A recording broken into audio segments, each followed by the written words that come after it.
Tampokang ito ay rated SPG. Striktong patnubay at gabay ng magulang ang kailangan. Maaaring may masiselang tema, lengguwahe, karahasan, sexual, horror o droga na hindi angkop sa mga bata. Namusta ni Olga ang binayaran niyang si Warden kung nagawa na ba nito ang kanyang pinagagawa na tapusin ang buhay ni Tanggol. Ganun na din ang mga kaibigan nito. Sagot naman ni Warden na hindi pa umano nito natuloy nakitilin ang buhay ni Tanggol dahil masyadong umanong matigas itong si Tanggol at nanlaban umano ito sa mga inutusan niyang tao na bubugbog dito.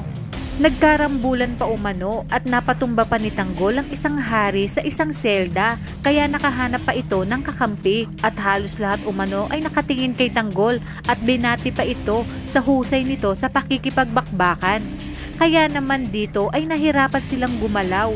Nanggalaiti naman sa galit itong si Olga sa ibinalita ni Warden sa kanya.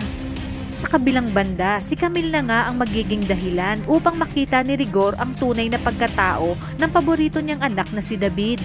Hindi na napigilan ni Camille na panghimasukan ang problema ni Rigor at Tess dito kay David. Dahil alam na niya ang totoo.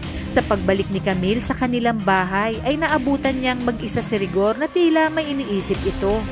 Hindi naman nag-alinlangan itong si Camille na sabihin kay Rigor ang kanyang mga natuklasan tungkol kay David.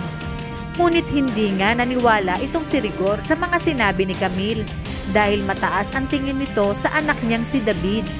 Wala umano siyang nakikita na masama sa ginagawa ni David. At nang ipakita na ni Camille ang video na magkausap itong si David at Beng, ay hindi na nakapagsalita itong si Rigor.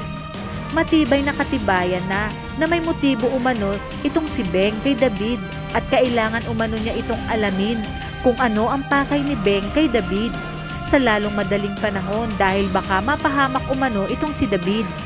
Mantala, nagdiliyab na sa galit itong si Olga dahil wala sa isang sa kanyang mga plano ang natupad. Masyado umanong madulas itong si Tanggol at hindi matapos-tapos ang buhay nito.